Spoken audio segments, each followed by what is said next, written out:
स्वागत है दोस्तों आपका आज की वीडियो में। और आज क्लासिक्स टू वॉच में हम बात करेंगे लॉरेंस ऑफ अरेबिया की। रियल इवेंट्स से इंस्पायर्ड एक बुक पर बेस्ड है ये मूवी। और इस मूवी से काफ़ी मूवीज़ ने इंस्पिरेशन ली है। 4 घंटे की ये एक महागाथा है जिसमें हज़ारों एक्स्ट्राज हैं, बहुत बड़ा स्केल है। और इवन फेमस अभी जो चल रहे हैं डून मूवीज़ ने भी इस मूवी से, और ओरिजिनल जो उनके ऑथर है उन्होंने भी इस कहानी से बहुत इंस्पिरेशन ली है और डून लिखी है। और इस तरह के बहुत आपको अगर आप ढूंढेंगे तो बहुत स्टोरीज़ मिल जाएंगे जो इस मूवी से इंस्पिरेशन लेते हैं। ये मूवी 1960s में आई थी। और यह है किस बारे में, आइए बात करते हैं। डेविड लीन करके इस मूवी के निर्माता हैं, बहुत शानदार उन्होंने काम किया है। और पीटर ओटूल लॉरेंस का मुख्य किरदार करते हैं, जो इस कहानी का मुख्य किरदार है। तो इस कहानी को बताने से पहले मैं आपको थोड़ा सा हिस्टोरिकल कॉन्टेक्स्ट दूंगा कि क्यों, कहाँ से ये कहानी शुरू होती है और क्यों इसका रियल लाइफ से क्या लेना देना है। तो बेसिकली वर्ल्ड वॉर टू के एंड वर्ल्ड वॉर टू के एंड के दौरान, I think world war one थी, I am so sorry, world war one के एंड के दौरान जो सऊदी अरेबिया जो कंट्री है वो उस समय ऑटोमन अम्पायर का हिस्सा हुआ करता था, जिसकी लीडरशिप तुर्की में हुआ करती थी। तुर्की के राजा बेसिकली सऊदी अरेबिया को भी कंट्रोल किया करते थे। और वर्ल्ड वॉर वन हारने के बाद वहाँ पर मिडल ईस्ट में एक जंग शुरू हो गई। सऊदी अरेबिया को ब्रिटिश का सपोर्ट था ताकि वो सऊदी अरेबिया का देश बना सकें और टर्किश कंट्रोल को वहाँ पर ख़त्म कर सकें, जिसके चलते किंग साउद, जिनके नाम पर सऊदी अरेबिया की स्थापना हुई है, उन्होंने ब्रिटिश इंटेलिजेंस और ब्रिटिश आर्मी की मदद ली, ब्रिटिश एयरफोर्स की मदद ली गई। जी हाँ, जो लोग ये बात ज़्यादा नहीं जानते हैं उनके लिए बता रहा हूँ। सऊदी अरेबिया को बेसिकली एक इंडिपेंडेंट देश बनाने में, क्योंकि वो ऑटोमन अम्पायर का हिस्सा थे, उनको इंडिपेंडेंस दिलाने में एक्चुअली ब्रिटिश लोगों का हाथ है। बेसिकली उनको कंट्री बनाने में ब्रिटिश और अमेरिकन्स के सपोर्ट से वो लोग कंट्री बने हैं। तो इसी बात को मूवी बताती है। और कहानी की शुरुआत बहुत अच्छे तरीके से होती है। 15-20 मिनट का एक बहुत शानदार बिल्डअप है। 15 मिनट का, आई थिंक 20 मिनट ज़्यादा बोल रहा हूँ, 10-15 मिनट का बहुत शानदार बिल्डअप है। मुख्य किरदार जिसका रोल जिसे प्ले किया है पीटर ओटूल ने, उसका एक इंट्रो दिया जाता है। और आप देखेंगे अलग अलग जगहों के लोग उसका इंट्रो दे रहे हैं। कहीं पर जहाँ पर वो रहता है इंग्लैंड में, वहाँ उसके पड़ोसी इंट्रो दे रहे हैं। कहीं पर उसके साथ काम करने वाले इजिप्ट और सऊदी अरेबिया में रहने वाले लोग उसका इंट्रो दे रहे हैं। और दूसरे जगहों के ऑफिसर उसका इंट्रो दे रहे हैं। और हर कोई उस बंदे के बारे में आपको अलग बात बोल रहा है। कोई बोल रहा है वो देवता समान है, कोई बोल रहा है वो मूर्ख है। और अब ये 10-15 मिनट के बिल्डअप में आप जानना चाहते हैं कौन है ये बंदा, क्यों है ये, क्या 4 घंटे इसके बारे में हमें क्या जानना है। बहुत शानदार बिल्डअप, मैं कहूँगा इस तरह की बिल्डअप आजकल के मूवीज़ में हमें कम देखने को मिलती है। आपको जिस तरह का टीज़ किया गया है बहुत ही ज़बरदस्त है। और आइए और आगे बात करते हैं। तो बेसिकली फिर हमें इंट्रोड्यूस किए जाते हैं लॉरेंस, जो कि सऊदी वालों के साथ मिलते हैं। और वहाँ पर उन्हें पता चलता है कि अगर सऊदी अरेबिया को इंडिपेंडेंस दिलानी है तो किंग साउद से मिलना पड़ेगा। और किंग साउद कहीं डेजर्ट में अभी अपनी आर्मी को लेकर छुप चुके हैं।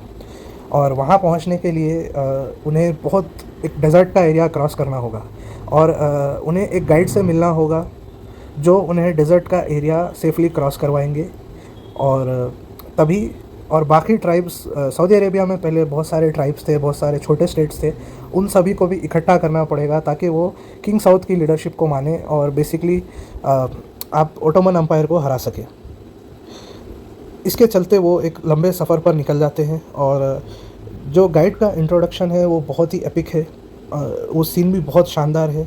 और सऊदी अरेबिया के लिए, इंग्लैंड से सऊदी अरेबिया के लिए जाने से पहले एक सीन होता है जहाँ पर उन्हें सब कुछ डिटेल दी जाती है। और इस सीन में सबसे one of the most iconic transition दिखाया गया है।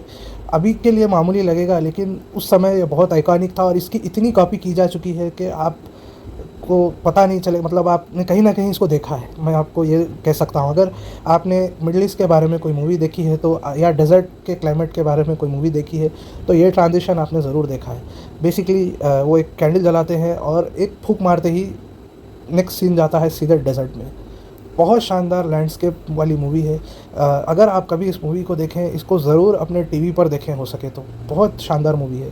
आज भी इसका जो प्रिंट है और जो भी डिजिटली सेव किया गया है, जिस तरह से भी उन्होंने उसको बचाया है, बहुत देखने लायक है। मतलब ब्यूटीफुल मूवी है, आप देखते रह जाएंगे। जिस तरह से डेजर्ट जैसी जगह को एक ब्यूटीफुल वे में स्काई के साथ जिस तरह से बताया गया है और कैरेक्टर्स को जिस तरह से फ्रेम किया गया है, डेविड ओ लिन साहब का निर्देशन बहुत ही शानदार है। और जिस तरह से मैं उस गाइड के इंट्रोडक्शन की बात कर रहा था, बहुत ही अच्छा सीन है। और उस गाइड के बारे में एक और इंटरेस्टिंग बात मैं आपको बताऊं, उस किरदार को किया है उमर शरीफ साहब ने। उमर शरीफ वो वाले नहीं जो पाकिस्तानी कॉमेडियन है, वो वाले जो हॉलीवुड में एक्ट किया करते थे, इजिप्शियन एक्टर थे। इस मूवी से वो हॉलीवुड में उन्होंने एंट्री ली और वो बेसिकली हॉलीवुड में फेमस हो गए और कई साल वो आपको नज़र आए हॉलीवुड में।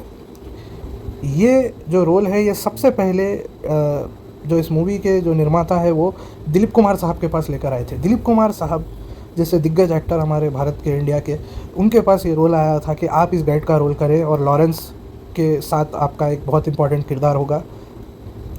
और दिलीप कुमार साहब ने इस रोल को रिजेक्ट कर दिया। जी हाँ, दिलीप कुमार साहब ने इस रोल को रिजेक्ट किया और ये रोल गया उमर शरीफ साहब के पास। और उमर शरीफ साहब एक हॉलीवुड में फिर उन्होंने अपनी एक जगह बना ली और फिर इतिहास बदल सकता था भाई साहब। दिलीप कुमार साहब अगर ये मूवी कर लेते, मैं आपको ये कह रहा हूँ, ऐसी मूवी थी। और आप सोच सकते हैं क्या हमारे इंडस्ट्री के इतने बड़े दिग्गज अगर हॉलीवुड चले जाते हैं तो क्या नहीं, क्या क्या हो सकता था। शायद हो सकता है वो अपने ही करियर पर फोकस करते, हो सकता है हॉलीवुड और अमेरिकन्स का इंटरेस्ट हमारी मूवीज़ में आ जाता, कुछ भी हो सकता है होने को। तो खैर बहुत ही इंटरेस्टिंग फैक्ट है ये इस मूवी के बारे में। और इसके अलावा इसमें एक छोटे से रोल में ही सही लेकिन बहुत अच्छा एक्टिंग किया है हमारे भारतीय कलाकार आई.एस. जौहर साहब ने। आई.एस. जौहर साहब जो नहीं जानते उनको बता दूं, वो बहुत अच्छे एक राइटर और डायरेक्टर और इवन एक्टर थे। आपने उनको महमूद साहब की कई फिल्मों में देखा होगा। 1960s में आई.एस. जौहर साहब ने बहुत सारी कॉमेडीज़ लिखी है जिनमें वो ख़ुद और महमूद साहब नज़र आते हैं। उनकी बहुत अच्छी अच्छी मूवीज़ हैं। पड़ोसन करके एक मूवी है उनकी, बहुत सारी मूवीज़ हैं, अब उसमें हम नहीं जाएंगे।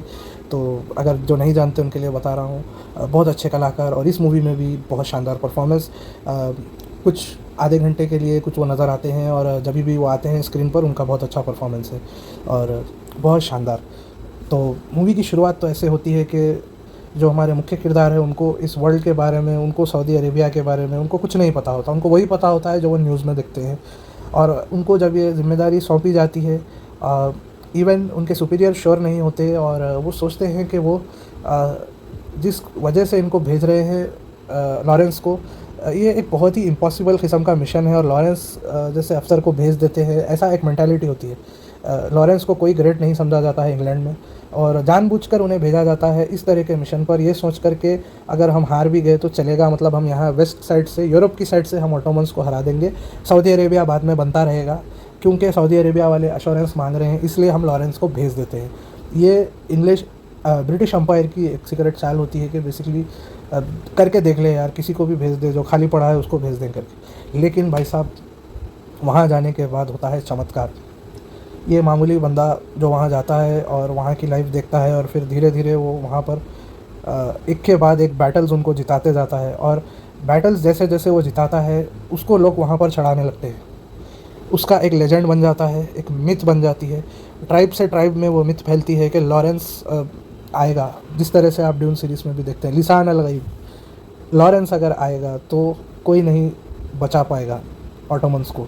ये मिथ फैलती जाती है, लॉरेंस और किंग साउद मतलब ऑटोमन्स का नाश, इस तरह से एक पूरी मिथ फैलाई जाती है और मिथ ऐसे फैलती जाती है और वो इस तरह से जीतते जाते हैं। जहाँ जहाँ पर वो जाते हैं लॉरेंस को लोग देवता की तरह दिखते हैं और बेसिकली हर कोई उनके चरणों में आ जाता है।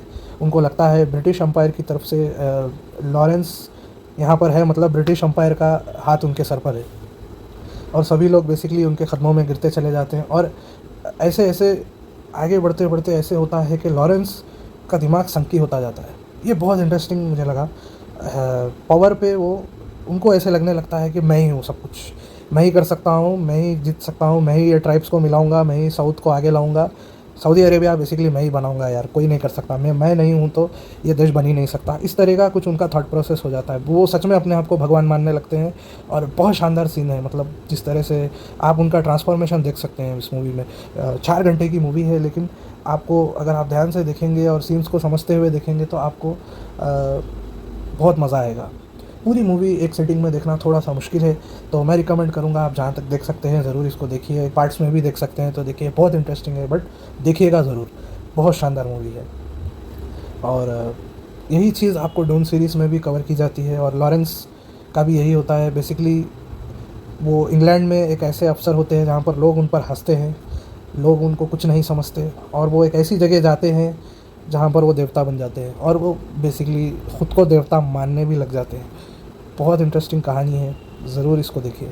और जब भी क्लासिक फ़िल्मों की बात होती है और जहाँ-जहाँ क्लासिक्स की बात होती है, लॉरेंस ऑफ अरेबिया के बगैर कोई भी दुनिया में टॉप 100 मूवीज़ की आप लिस्ट ले लें, बड़े से बड़े पब्लिशर्स की, इस मूवी के बगैर वो लिस्ट नहीं होती है। कहीं न कहीं आपको लिस्ट में लॉरेंस ऑफ अरेबिया मिलेगी।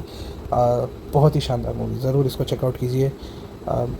वीडियो देखने के लिए धन्यवाद। Have a good day.